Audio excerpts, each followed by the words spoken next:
Bienvenue dans ce numéro d'Affaires sensibles, ce nouveau numéro qui démarre aujourd'hui à la Cité des Sciences de Paris, un endroit qui attire tous les passionnés d'astronomie. D'ailleurs, la forme futuriste de la géode évoque pour certains un vaisseau spatial. Et bien justement, aujourd'hui dans Affaires sensibles, on va vous parler d'OVNI. À chaque phénomène étrange observé dans le ciel, l'éternel débat sur une vie extraterrestre ressurgit. Eh bien, nous allons vous raconter 3 histoires fascinantes et aussi un peu inquiétantes. Vérité ou affabulation, elles ont fait l'objet d'études très officielles du GEPAN, l'organisme spécialisé sur les ovnis en France. Une équipe de scientifiques qui prend ces histoires très au sérieux.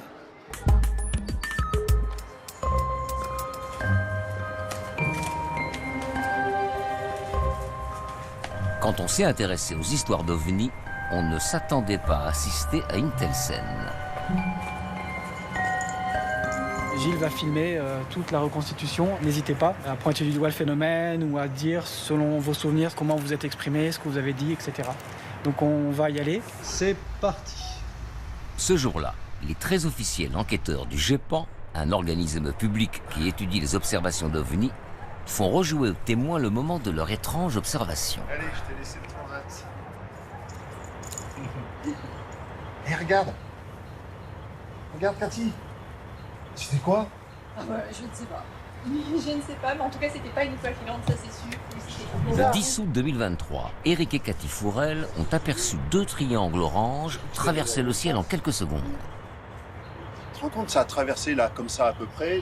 C'est parfait, merci, c'est bon. C'est bien, je crois. Parfait. Pour tenter d'identifier ce qu'a observé le couple, les enquêteurs ont tout un arsenal d'instruments destinés à déterminer la taille de l'engin, sa position ou sa trajectoire. Voilà, donc vous visez avec votre œil comme si c'était un pistolet, en essayant de le tenir bien vertical. Voilà, donc à peu près par là.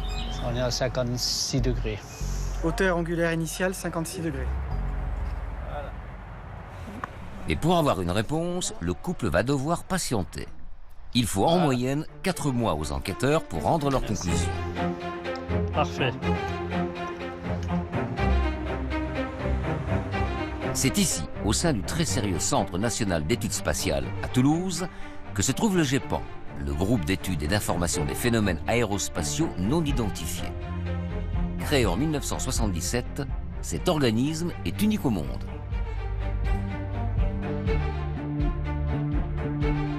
Le GEPAN, il est là pour expliquer des observations étranges. C'est le bureau des ovnis. À sa tête, Vincent Coste.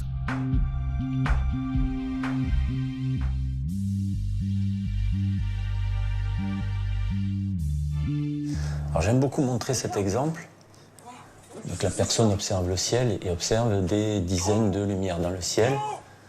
Oh maman! Mais c'est quoi? Pourquoi tu... Mais c'est extraordinaire! Arrête de hurler comme ça, enfin! Et cette personne, au-delà du fait qu'elle ne comprend pas, il y a une émotion qui s'installe. Mais regarde, c'est complètement dingue! Ça peut amener une situation ou un questionnement qui prend des dimensions et une importance pour la personne. Je sais pas ce que c'est! Donc finalement, c'était quoi ce que la dame elle a vu?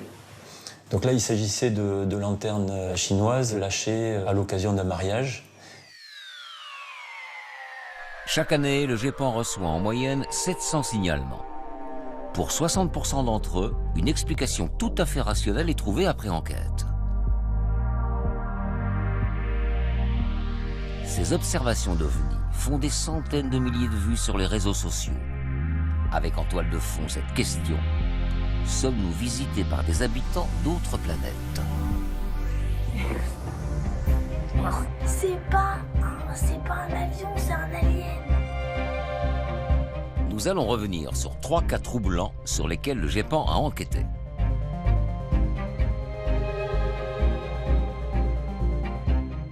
Une rencontre du 3e type dans un champ de lavande dans les Alpes de Haute-Provence.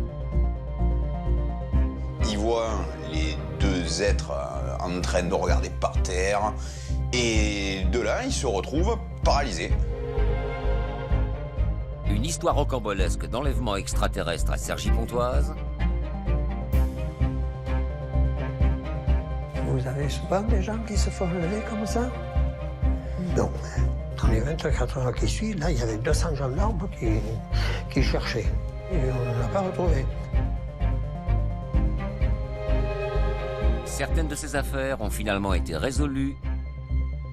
D'autres demeurent aujourd'hui encore mystérieuses. Toutes racontent en tout cas notre fascination pour les ovnis.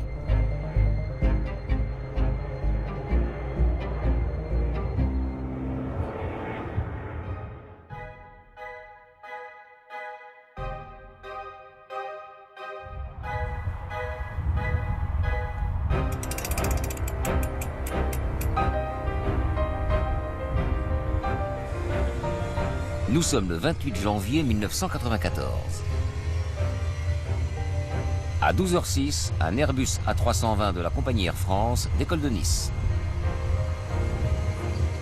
Nous sommes prêts au départ, au F-35-32. Reçu, on décolle.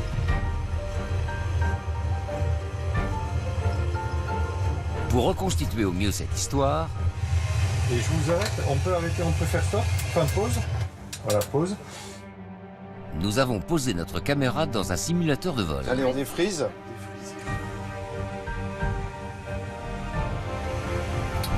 Ce jour de janvier 1994, 24 passagers ont pris place à bord de l'appareil, direction Londres.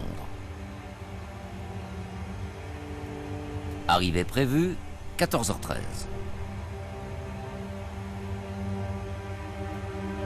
Aux commandes de l'avion, Jean-Charles Duboc. Aujourd'hui décédé, il est à l'époque un pilote chevronné de 43 ans.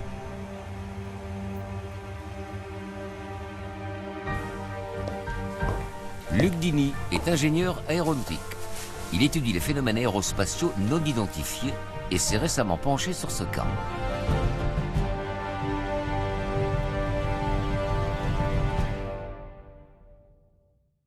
C'est un pilote qui a des heures de vol, voilà, et une longue expérience. Ils sont habitués à, je dirais quand même, à prendre la responsabilité d'un équipage. Ils sont entraînés pour ça. Donc normalement, ils sont sobres dans leurs actions et dans leurs paroles.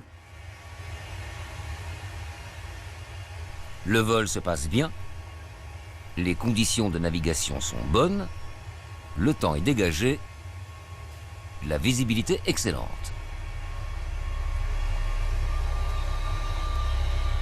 Mais à 13h14, alors que l'avion survole la ville de Coulommiers, en Seine-et-Marne, l'équipage, composé du commandant Duboc, d'une jeune copilote et du chef steward, va faire une surprenante observation. Le steward aperçoit un objet sur la gauche de l'appareil. Qu'est-ce que c'est que cette chose à gauche? Un ballon météo? Non, ça, c'est pas un ballon météo. Et ça ne ressemble pas non plus à un avion. La copilote se lève pour mieux observer, mais l'engin ne ressemble décidément à rien de connu. L'équipage estime la distance de l'objet à une quarantaine de kilomètres de l'avion. Il paraît immense, 200 à 300 mètres de diamètre. Et son apparence est, selon eux, bien étrange. À l'époque, Jean-Jacques Velasco, technicien en optique, enquête sur cette apparition pour le GEPAN.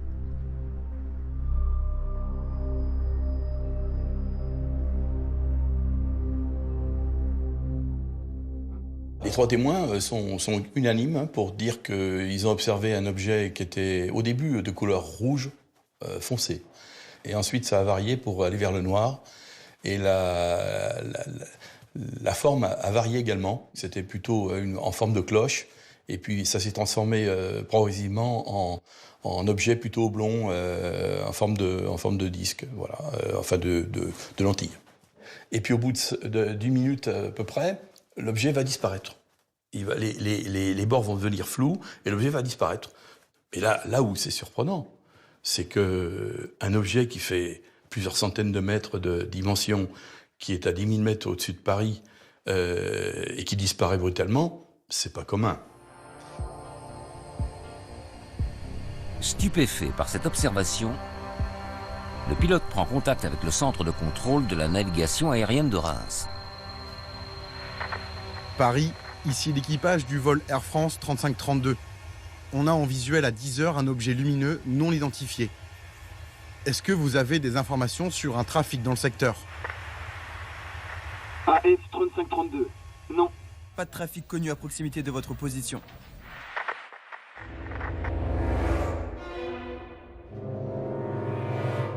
Le contrôle aérien va alors avertir le CODA, le centre d'opération de la défense aérienne de l'observation de l'équipage. C'est lui qui surveille l'espace aérien français et qui doit identifier tout appareil qui survole le pays. Ce dernier fait transmettre au pilote l'obligation d'aller déposer à la gendarmerie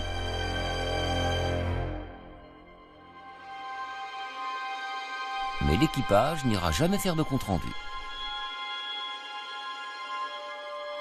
La crainte du pilote, ça peut être aussi de se faire chahuter par les camarades, quoi.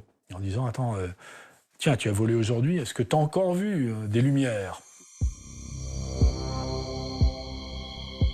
Mais ce que le commandant Duboc et son équipage ignorent, c'est que les radars militaires se sont bien affolés ce 28 janvier 1994. Ils ont enregistré la trace d'un objet non identifié pendant 50 secondes, au moment même où les pilotes observaient cet étrange phénomène. Ça se passe au même endroit, il n'y a pas de trafic aérien autre, et surtout, c'est synchrone, c'est-à-dire que la trace radar disparaît lorsque l'équipage perd de vue, en quelque sorte, l'objet qui disparaît instantanément. C'est-à-dire il est là, il se déforme, puis d'un coup, pouf, plus rien. Donc c'est quand même très étonnant. Cette information n'arrive aux oreilles de Jean-Charles Duboc qu'en 1997, soit 3 ans après son observation. Et cette donnée le décide à sortir du silence. On va vous surprendre aujourd'hui avec une émission consacrée aux ovnis. Ça faisait longtemps qu'on n'avait pas parlé. Il se laisse même aller à quelques confidences sur les plateaux télé. Alors je voudrais saluer mes invités. Commandant Jean-Charles Duboc, bonjour. Bonjour. Vous avez vu le 28 janvier 1994 un engin de grande taille. Il y avait donc une copilote et un steward dans le poste. Nous l'avons vu tous les trois pendant une bonne minute, 1 à 2 minutes. Et puis il est devenu transparent, il a disparu. Non. Si. Il est devenu transparent. Ah oui, c'est complètement fou. Vraiment, et j'avais pas fumé la moquette non plus. Est-ce que c'était matérialisé sur un radar? Ah justement, donc j'ai appris plus tard que ça avait été enregistré sur le radar militaire de Taverny. C'est pour ça que j'accepte de parler d'ailleurs. Fort du témoignage de Jean-Charles Duboc, l'enquête du GEPAN peut vraiment commencer. Le bureau des ovnis envisage plusieurs hypothèses, notamment celle d'un ballon météorologique et celle d'un avion de tourisme. On a un objet matériel, hein, c'est sûr.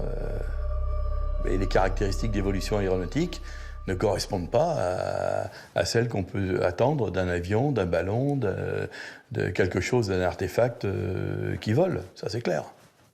Et donc, pour vous, donc c'est pas un ballon, c'est pas un... C'est un ovni. Un objet volant non identifié. Je l'ai classé comme étant le cas d'ovni le plus remarquable qu'on ait enregistré depuis la création du GEPAN. Parmi ces cas restés inexpliqués, certains datent d'avant même la création du bureau des ovnis. Le GEPAN s'y est intéressé des années plus tard, en espérant enfin percer leur mystère.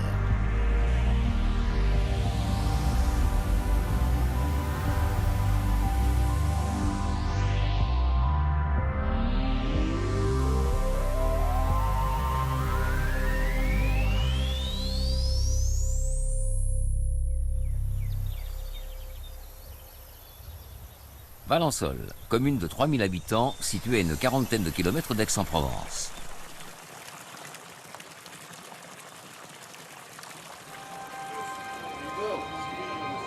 L'endroit est réputé pour ses champs de lavande qui attirent chaque année des milliers de touristes, mais aussi pour un autre événement bien plus mystérieux qui fait la fierté des habitants.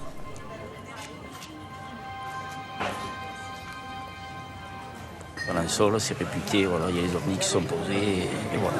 Il y a la lavande et les ovnis. Voilà, c'est ça exactement. Ah, c'est une belle histoire, oui.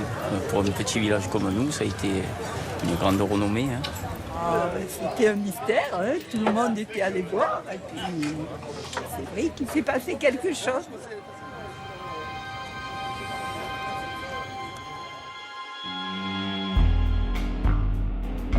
Cet événement étrange aurait eu lieu ici, dans un champ à 2 km de Valençol.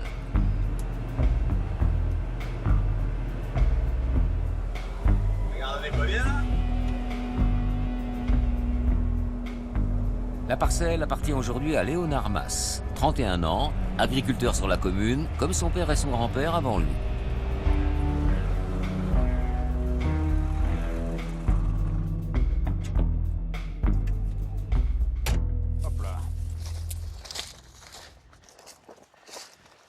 Voilà. Ici, vous êtes sur la parcelle où mon grand-père a vu l'OVNI et qui a bien chamboulé sa vie. Ouais, c'est une histoire fascinante et incroyable.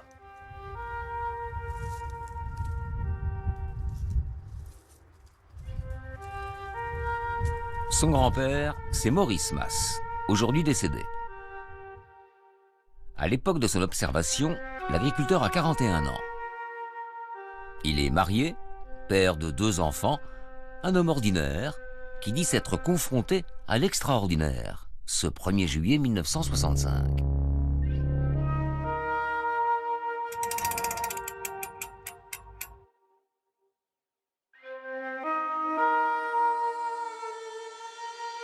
Ce jour-là, l'agriculteur se lève tôt pour travailler à la fraîche.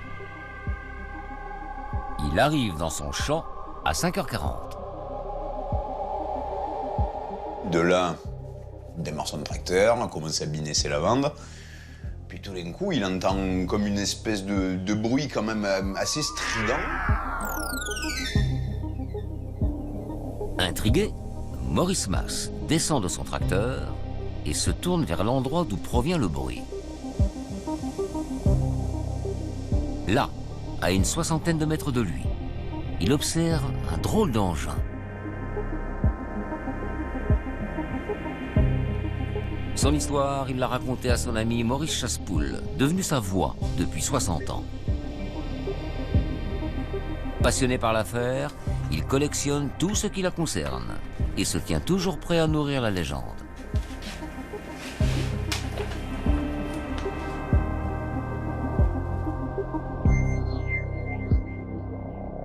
Au milieu de ce champ, il croit voir une Renault Dauphine jaune. Mais il dit, que fait cette Dauphine à 5h du matin, 6h du matin dans mon champ? Puis il dit non, c'est pas une Dauphine. Puis il dit, c'est pas un hélicoptère non plus, je sais à quoi ressemblent les hélicoptères, j'en ai eu vu. Alors, ça ressemblait à un ballon de rugby. Il a fait le dessin. Un engin comme celui-là, Maurice Masse n'en a jamais vu. Et il n'est pas au bout de ses surprises. Et puis, il s'aperçoit que devant cet engin, il y avait un être penché sur ses lavandes. Et lorsque cette personne l'aperçoit, remonte dans l'habitacle, ça se soulève et ça part à la vitesse exceptionnelle, foudroyante.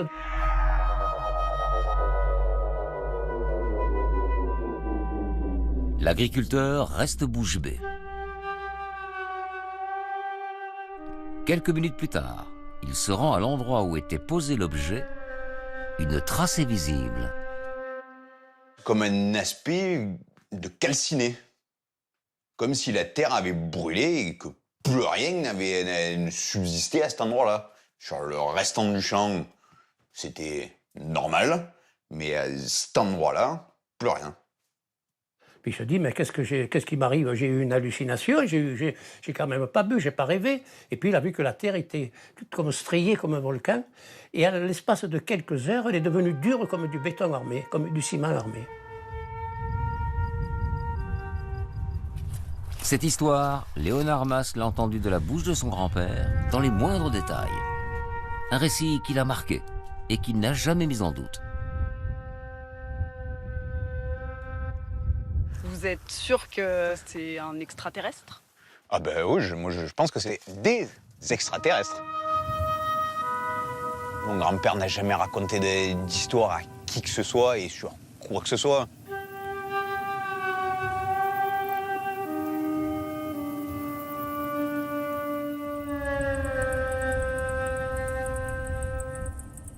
Après son observation, vers 10h30 du matin, Maurice Mas se rend au café du village.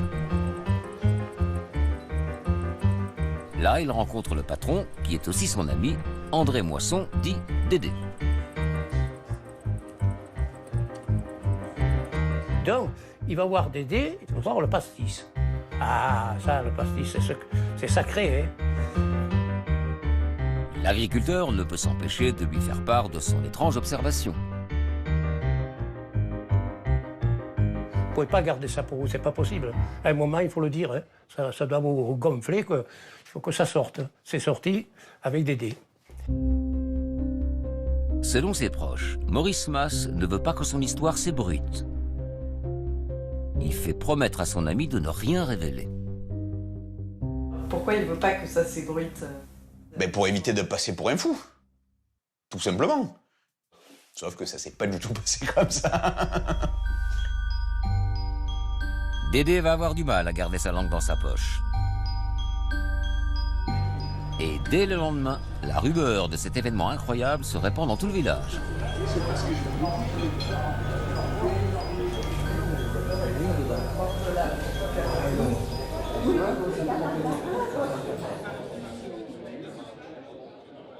Dans la journée, tout Valençol était au courant, moi aussi. Hein.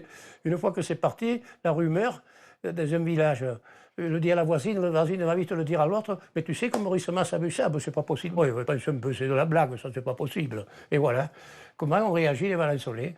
Valençol est en émoi depuis 48 heures avec l'apparition d'une... Dédé, le patron du café, se retrouve même devant les caméras. Ce charmant petit village, il fait très chaud, les joueurs de belote sont dans un cœur joie. Monsieur Masson est aujourd'hui la vedette du village.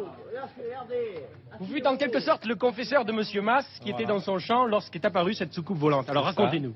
Ça, la matinée, Maurice Mas est venu, c'était un ami, et il m'a raconté qu'il avait vu un engin se poser dans son champ. Et oui. Il m'a dit de ne pas en parler, vu qu'il serait peut-être embêté ou... Et vous avez pu garder le secret combien de temps? Jusqu'au lendemain. Et le lendemain? Le matin, tout le monde, enfin, on en a un peu parlé, et tout le monde, Provençal est venu. Et... Tous les journaux de la région sont venus, voilà. Et est-ce que M. Mas est une personne qui s'amuse à faire des blagues de temps en temps ou... Non, moi, là, j'ai l'impression que vraiment, il a dit la vérité, parce que vraiment, il était un peu émotionné de l'engin qu'il avait vu. Hein. Sceptiques ou convaincus, tous les Valençolais se rendent dans le champ de Maurice Mas pour jeter un œil à la trace laissée par le vieux.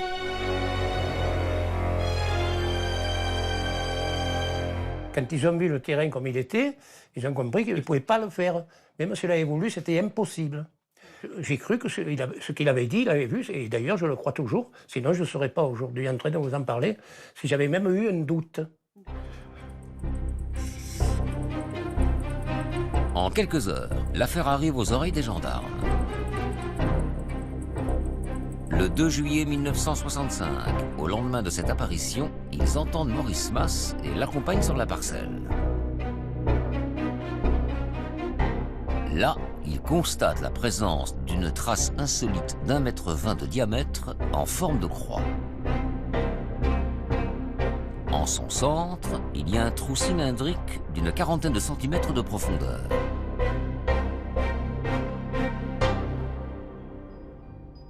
Quelques années plus tard, c'est encore Jean-Jacques Velasco qui se plonge dans ce dossier pour le GEPAN. La trace nous apporte des éléments très intéressants, notamment le trou. Le trou est très étrange. Au fond du trou, il y a des trous oblongs qui sont bizarres, qui sont au fond du trou. Et les bords du trou sont lisses, comme une paroi, je sais pas, comme une paroi en verre. Rien que ça pose, ça interpelle. Il peut pas le faire, lui, avec sa binette, sa houe, il peut pas faire ça, c'est pas possible. Dans la foulée, l'histoire troublante de Maurice Mas, accrédité par l'enquête de gendarmerie ouverte, fait des choux gras de la presse.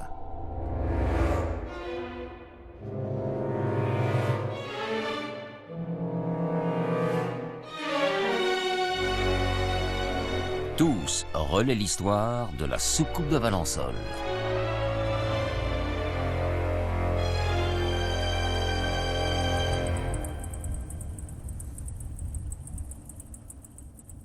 C'est tellement que je ne sais plus où elle sort. Maurice Chassepoul a conservé précieusement ses archives. Voilà, alors c'est tout le courrier qu'il a reçu. Vous voyez, les lettres qu'il a reçues du monde entier. Alors là, voilà un monsieur qui devait raconter sans doute que lui aussi avait vu quelque chose, vous voyez. Du courrier comme ça, il en a reçu des quantités. Il n'a jamais répondu à aucun courrier. Maurice Mas, je ne dirai plus rien. À l'époque, Maurice Mas supporte mal de se retrouver sous le feu des projecteurs. Voilà, voilà. Alors il se terre chez lui, lassé de répondre aux questions des curieux et des journalistes. Mon grand-père, ça lui a chamboulé toute son existence, alors qu'il n'avait rien demandé. Toutes ces personnes qui venaient, c'était des personnes qu'il n'avait jamais rencontrées, qui m'avaient dit « Alors, monsieur Mas, qu'est-ce que vous avez vu? Pourquoi? Quand? Comment ?» Lui, ça le gonflait. Alors, à un moment, il en avait tellement marre, qu'il est parti à Gien. À Gien, c'est des amis, pour un peu souffler. Pendant quelques semaines, Maurice Mas se tient à l'écart du village, le temps que le calme revienne.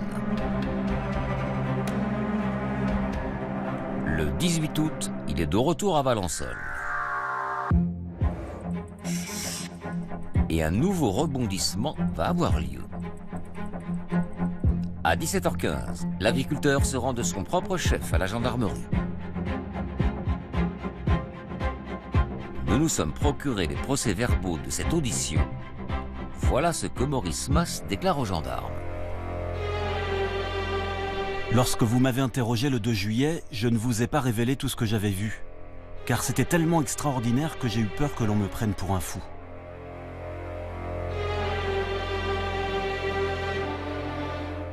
L'agriculteur confie s'être approché bien plus près de l'engin.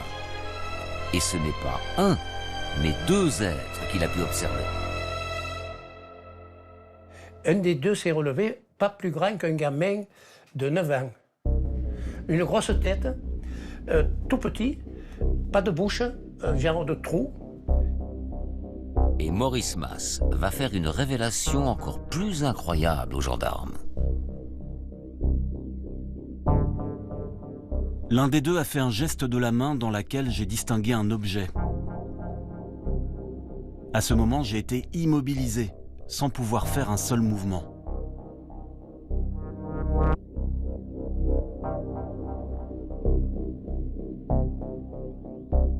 Et il a dit, à partir de ce moment-là, j'étais complètement paralysé. Je ne pouvais plus bouger. J'étais bien, hein, mais je ne pouvais plus bouger, ni faire un mouvement, ni rien. Et je voyais que ces deux petits êtres, dans un genre de gargouillement que j'entendais dans leur bouche, j'ai l'impression qu'ils se moquaient un peu de moi. Mais il a dit, ce qu'il y a, c'est que dans leurs yeux, je lisais de la bonté et pas de l'agressivité. Ça, c'est beau, ça, c'est très beau. Maurice Mas a-t-il vraiment fait une rencontre du troisième type? Ou a-t-il affabulé? Ou halluciné?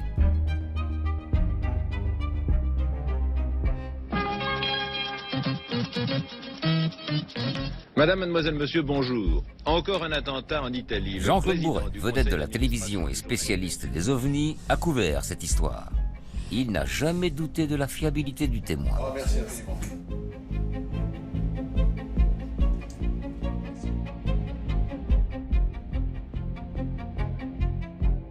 Je suis allé à Valençol. J'ai rencontré Monsieur Mas, qui a bien voulu me recevoir et il voulait voir personne. Mais comme je présentais le 20h de TF1, bon, quand même, ça m'a fait une petite ouverture. Très gentil, avec sa femme, etc. Il a bien vu tout ce qu'on a raconté sur lui. Parce que vous savez, les journalistes ont dit beaucoup de choses, quelquefois méchantes, sur lui, en disant... Et puis, non, mais il ne buvait pas. Buvait un canon comme tous les paysans du monde de temps en temps, mais il n'était pas bourré. Seul bourré, c'est moi dans l'affaire. Donc on pourrait dire, bon, il a raconté une carabistouille, il a écrit un bouquin où il a fait des conférences pour gagner de l'argent. Pas du tout. C'est quelqu'un qui a toujours fui les journalistes, qui n'a jamais rien écrit de sa vie, qui n'a pas fait de conférences, qui ne voulait jamais parler de ça, sauf évidemment à son épouse. Et là, on a un cas hyper béton, pour lequel on n'a pas d'explication. L'enquête de gendarmerie n'a jamais abouti. Quant au sérieux Gepan, il n'a pas fait non plus la lumière sur cette histoire. Même si Jean-Jacques Velasco semble s'être fait un avis. Ah, sur cette histoire, je me dis qu'il y a une réalité, des faits. Il n'y a pas de contradiction, il y a une grande cohérence dans tout ce qui a été rapporté. On ne voit pas la tricherie, on ne voit pas quelqu'un qui aurait abusé. Il n'a aucune raison d'inventer cette histoire. Au contraire, ça lui a gâché sa vie. Donc,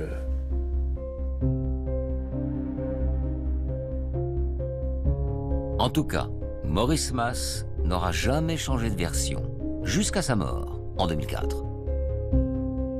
On sait qu'il s'est passé quelque chose, donc du coup, que mon grand-père n'était pas complètement fou, qu'il y avait bien eu quelque chose sur cet endroit-là, mais personne n'a dit le fin mot de l'histoire. C'est d'ailleurs ce qui fait que c'est bien étrange. Les cas de rencontres rapprochées, comme celle que Maurice Mas dit avoir vécue, sont rares dans les archives du Gepan. Mais une autre catégorie l'est encore plus. Celle des personnes qui affirment avoir été enlevées par des extraterrestres.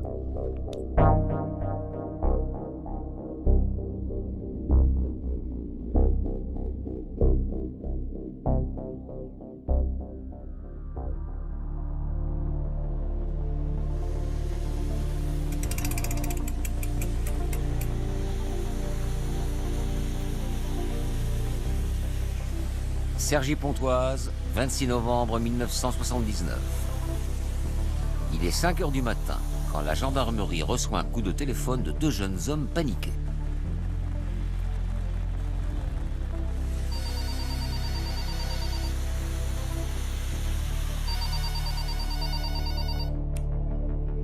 Allô? Aidez-nous! Notre copain s'est fait enlever. Il a été enlevé par un ovni. On est près du champ de choux, boulevard de l'Oise, à Cergy. Venez vite, vite!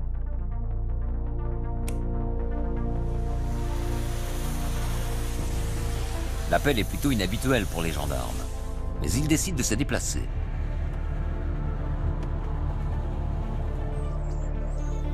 Sur les lieux, ils trouvent une voiture vide, comme abandonnée.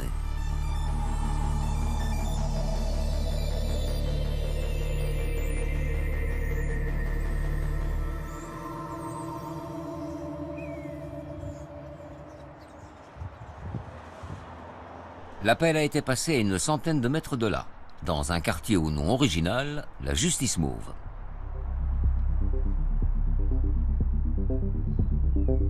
C'est ici que vivent Jean-Pierre Prévost, 26 ans, et Salomon Ndiaye, 25 ans. Ce sont eux qui ont alerté les gendarmes. Le matin, ils se sont levés très tôt, vers 4 heures, pour aller travailler sur le marché de Gisors, à une quarantaine de kilomètres de Cergy, où ils vendent des jeans. Leur copain, Franck Fontaine, âgé de 19 ans, est venu les chercher en voiture. Vers 4h20, ce dernier gare son vieux break en bas de l'immeuble de ses amis, le temps de charger la marchandise. Quand soudain, il voit dans le ciel un objet lumineux, semblable à un faisceau blanc de forme cylindrique, affirme-t-il. Selon eux, cette chose étrange passe derrière l'immeuble et descend lentement en direction du champ qui jouxte la centrale EDF. Les amis sont intrigués. Franck veut aller voir le phénomène de plus près.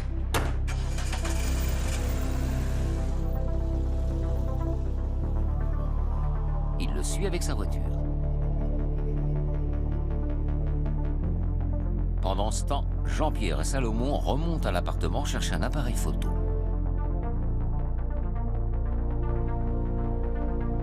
D'en haut, ils voient la voiture s'arrêter aux abords d'un champ.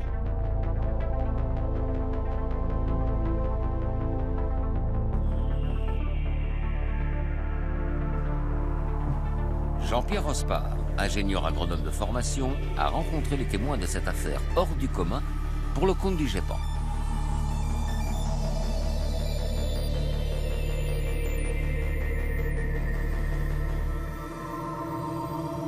Ils ont vu la voiture, à 300 ou 400 mètres d'eux, qui était entourée d'une boule de brouillard, avec 3 ou 4 autres petites boules, ont-ils dit.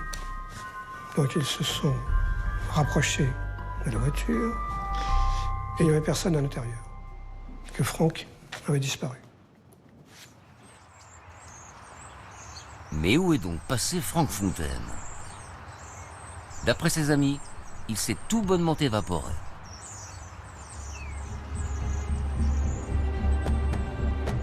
Cette histoire de disparition, Salomon et Jean-Pierre la racontent aux gendarmes. Et contre toute attente, ils prennent l'affaire au sérieux. Une enquête est ouverte. Daniel Huguet fait partie d'un groupe d'ufologues, des particuliers passionnés qui enquêtent sur les ovnis. Il a suivi cette affaire dès ses débuts.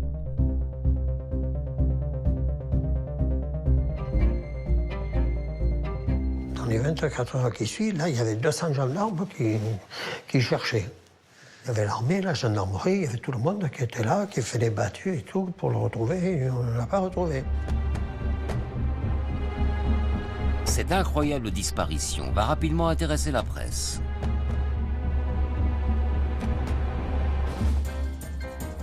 L'enlèvement de Sergi fait les gros titres.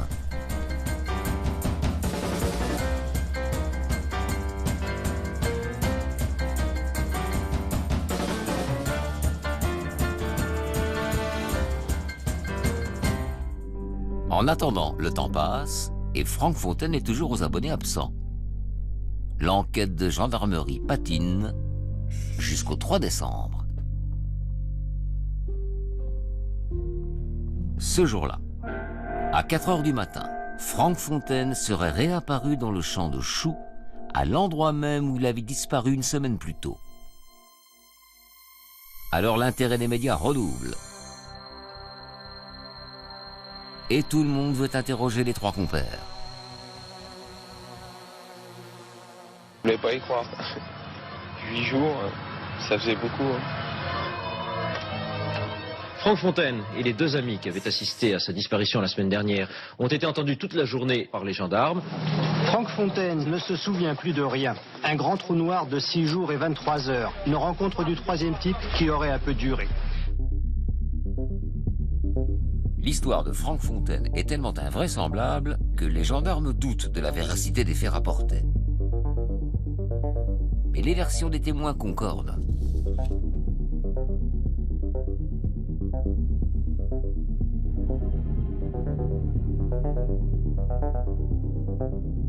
En parallèle, les enquêteurs du GEPAN arrivent à Cergy. Je suis parti avec certaines curiosités, mais également très circonspect, parce que quand même ce genre d'affaires, surtout très médiatisé, ça exige un peu de recul et de prudence a priori. Les enquêteurs vont s'inviter chez les trois hommes. Ils les questionnent. Mais Franck, Salomon et Jean-Pierre ne sont pas très coopératifs. Et ils ne vont pas faire bonne impression aux experts du GEPAN.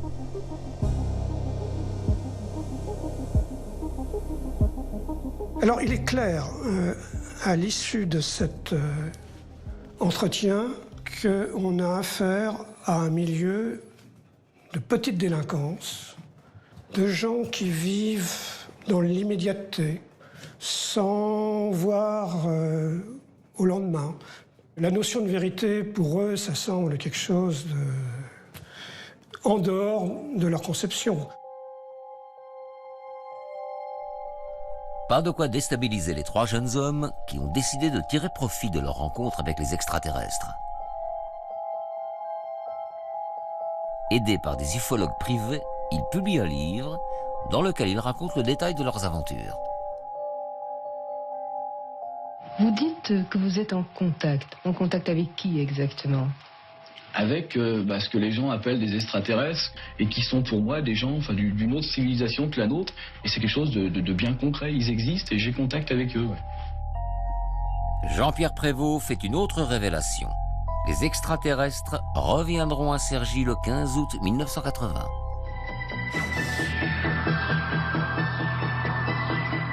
Nous avons choisi de réunir dans le temps X les 3 hommes sont invités sur le plateau de Temps X, l'émission des frères Bogdanov, pour donner de plus amples détails sur ce rendez-vous. Le premier ouvrage sur cette affaire. Jean-Pierre, est-ce que vous avez la conviction que ce rendez-vous du 15 août 1980 est le véritable rendez-vous, celui qui fera la décision? Honnêtement, je ne sais pas. Honnêtement, j'ai une confiance aveugle en tout ce qui m'a été dit parce qu'à maintes reprises, ils nous ont fait démonstration que c'était véridique. Et je ne pense pas que s'ils ont avancé une date qui est si proche de nous, puisqu'elle est au mois d'août de cette année, je ne pense pas que ce soit pour faire une blague. Cette annonce va être prise au sérieux. Nous n'avions pas reçu de carton d'invitation pour cette rencontre avec les extraterrestres, prévue ce lundi 15 août à 21h à Cergy-Pontoise. Le 15 août 1980, 9 mois après le début de cette affaire, pas moins de 2000 personnes se rendent à Cergy, près du champ où Franck Fontaine avait été enlevé puis relâché. Les curieux viennent de la France entière. Daniel Huguet en fait partie. Mais alors ce jour-là, il y en avait des illuminaires. On en a vu quelques-uns. Des illuminés ou des doux rêveurs prêts à partir dans l'espace. Moi, je pars sans regret, moi. Si vraiment ils arrivent à 21h, croyez-moi, je pars comme ça. Il n'y a aucun problème. Mais c'est rien passé. Au revoir. C'est tout. Vous êtes déçu? Eh bien oui, bien sûr. Moi, j'aurais préféré que la soucoupe, elle arrive, elle se pose au milieu de nous. Ça aurait été bien. Mais non. Voilà. Ce n'est que partie remise, affirment les 3 témoins. Un autre rendez-vous est fixé 3 ans plus tard, le 15 août 1983.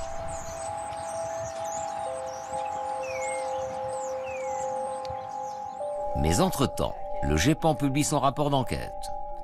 Il y dénonce les erreurs, mensonges et contradictions de cette affaire. La conclusion du GEPAN ne peut donc être que la constatation du manque total d'intérêt de ce cas pour une étude scientifique des aspects physiques des phénomènes aérospatiaux non identifiés. Si c'est un coup monté, ça a été très très bien monté parce que franchement, on ne sait pas. Quand on les voit, ils n'ont pas l'étoffe, si vous voulez, pour monter un canular de la sorte. Non. Et pourtant, le 7 juillet 1983, près de 4 ans après le début de cette affaire, ultime rebondissement. Dans le journal Le Parisien, Jean-Pierre Prévost se confie.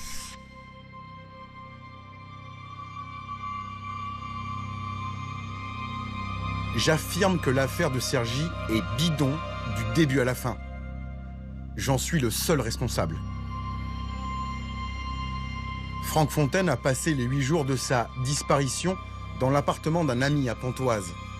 C'est moi qui l'y ai conduit et c'est moi qui l'ai ramené. Comment peut-on imaginer des extraterrestres venant enlever un guignol ? Si Jean-Pierre Prévost a monté ce canular, c'est pour envoyer un message de paix, dit-il. Ses acolytes, eux, ne sont jamais revenus sur leur version. Les 3 amis sont aujourd'hui décédés.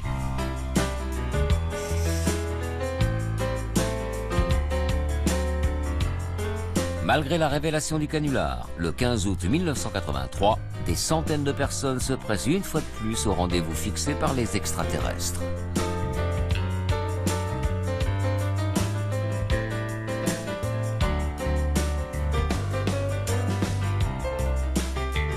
Sans doute par besoin de rêver que nous ne sommes pas seuls dans l'univers.